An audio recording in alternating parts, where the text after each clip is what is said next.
Yeah, they're very group activity oriented. Okay, I believe we are on Facebook and enjoyed a sunny day here. Not warm, but much more comfortable than it's been. Yeah. And so we could be outside and it wasn't raining. In Chicago, Right. it's raining, I understand, from Snowing. the sun. So, we'll take it when we can get it. So as we enjoy the last bit of Shabbat together, we're going to turn things over to Rachel to share a story. Hello. Once there was a princess who had a beautiful bird in a cage. She had seen the bird while she was walking in her garden one day and called out to her handmaid and said, "Oh, that bird. That's the most beautiful bird I've ever seen. I'd like to have it where I could see it any time and hear a sweet song whenever I want." So since she was a princess, and everybody, of course, wanted to make her happy, her handmaid immediately ran to tell a servant about it, and he got a long-handled net, and he scooped up the innocent bird and put him in a golden cage. The princess loved the bird so much she kept the cage near her bed, and she took very good care of him. She lavished attention on him and even fed him milk and honey. Her servant carried the cage with her wherever the princess walked in the palace or in the garden, so she was never without him. But no matter how much he was cared for, and no matter how much she loved him, the bird was sad and didn't want to remain in the cage. He wanted to fly freely among the trees, to sing with his bird friends and wing in the sky. One day, the bird overheard a prince saying he was going to travel to another palace and he would return in a month. The bird whistled and the prince turned to the cage. Then the bird said, "Oh, Prince, when you go to this foreign land, would you do me a favor?" Now, the prince was a little surprised to hear the bird talk, but this is a story, so he accepted it and replied, "Yes, I'd be gladly to do a favor. Is there something special you'd like me to bring you back? Something to eat? Something to put in your cage?" "Oh, no. I don't need anything special to eat, and I don't need you to bring me anything specific back. But if you happen to see any other birds that look like me, would you tell them that one of their family is in a cage in the palace and sends his best regards? Will you do that for me, please?"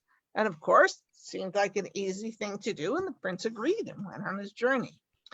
A month later, the prince returned and passed the bird's cage. The bird whistled again, and the prince turned to him. And this time, prince wasn't surprised to hear the bird talk, because the bird had talked to him the previous month. The bird said, "Did you see any of my family when you were on your travels?"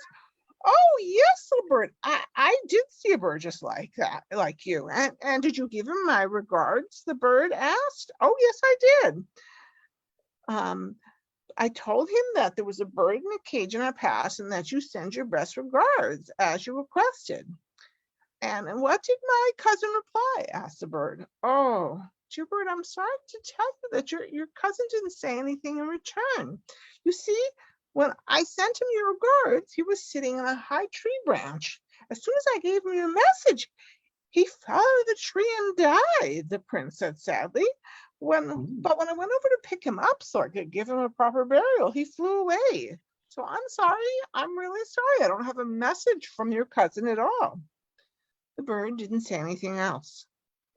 The next morning, the handmaiden opened the drapes of the window to the princess's bedroom.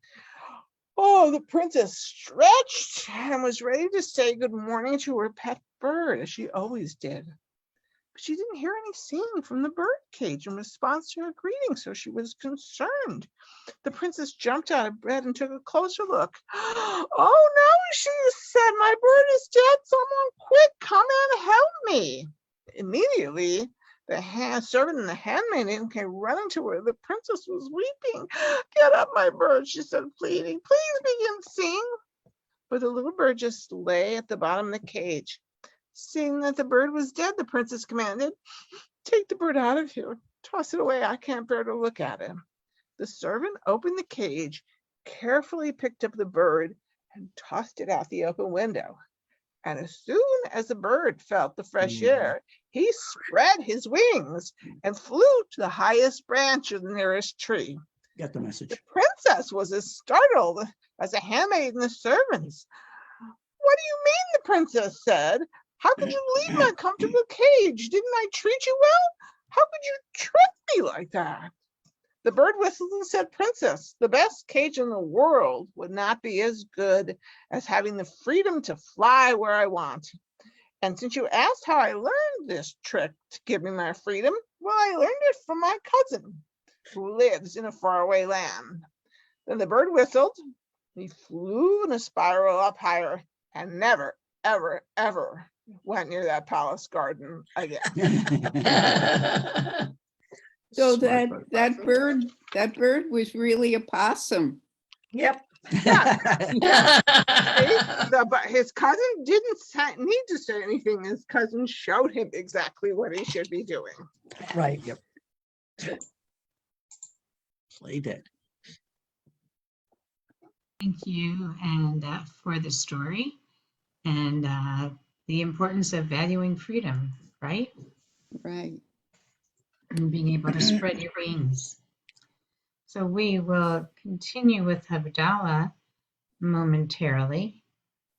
And again, I'm going to put the blessings in the chat.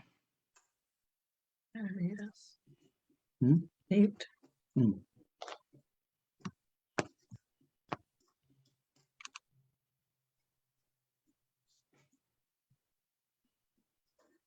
And if Robin's birds are talking, we're not hearing them, so we don't know because you're muted.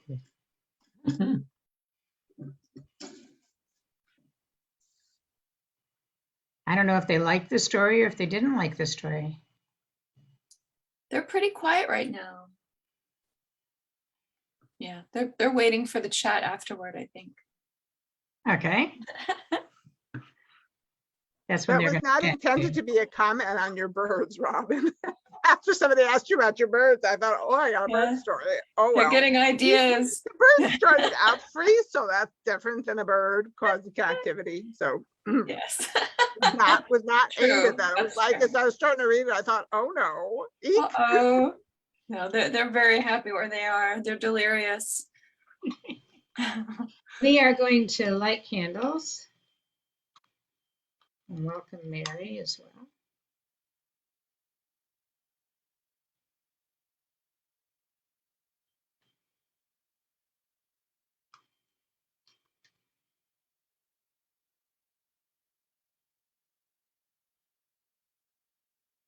And it also, it is going to be the 15th night of the Omer, so we can count the Omer as well tonight. We'll do that after Havdalah. Ya la la la la la la la, ya la la la la la la la, ya la la la la la, ya la la la la la, ya la la la la la, ya la la la la la, ya la la la la la, la la la la la. Baruch atah Adonai Eloheinu melech haolam borei peri hagafen borei peri hagafen.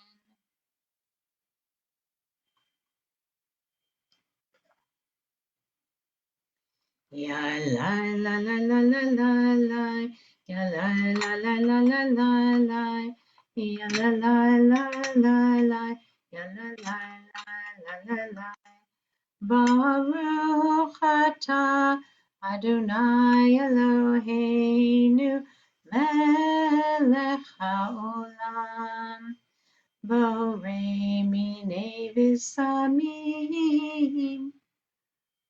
Borei minei v'samim. Ya la la la la la la, ya la la la la la la la, ya la la la la la la la la la. Baruch atah Adonai Eloheinu melech haolam, borei me'orei ha'esh, borei me'orei ha'esh.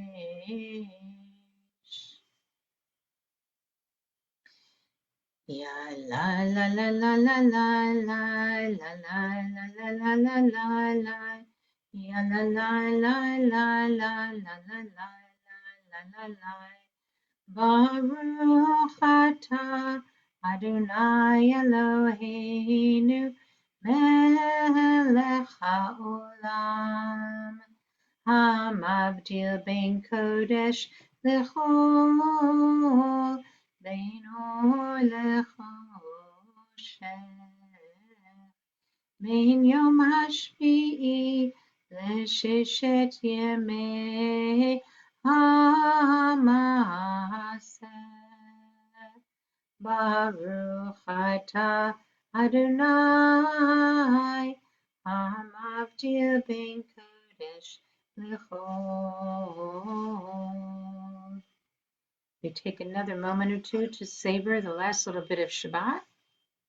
And when you're ready, put our candles out and our fruit of the vine.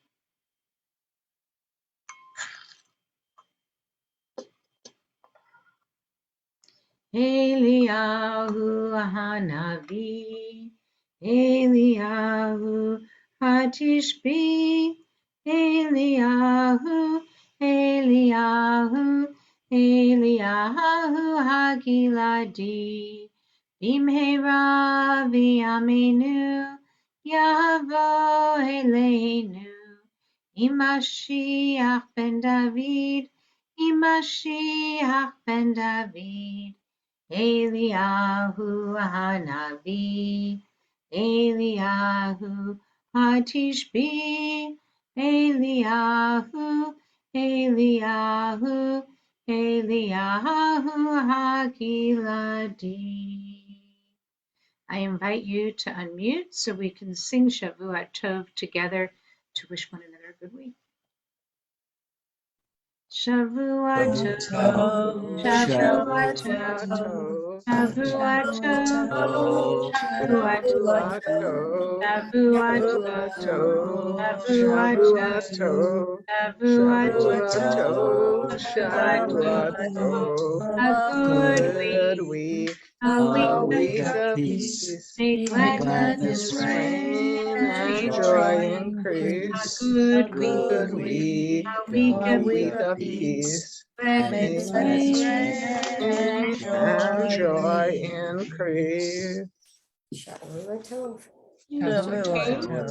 And we continue with counting of the Omer, and also remember tomorrow night is the beginning of Rosh Chodesh to move into the new month. So this is the 15th day that will be beginning of the Omer. Baruch atah Adonai Eloheinu melech haolam asher kiddushanu b'mitzvotav v'tzivanu al sfirat haomer. And we count today as 15 days, which is 2 weeks and 1 day of the Omer. And the two sfirot that come together today are Chesed and in Tiferet, which would be loving kindness within beauty, as the two that fit together for this day. So you have the sfirot, and I don't know if you can see it here, but it goes around with each week has a primary one, and then all the other ones interact with it during the course of the week. So this is a nice website for it, and has the blessings, and then has the counting. So that way you have it with you all the time, and it's easy. So as we continue counting the Omer and getting ready to move into the new month and the new week, we will say goodbye to those people with us on Facebook and look forward to seeing you next week for Shabbat services on Friday evening or Havdalah on Saturday.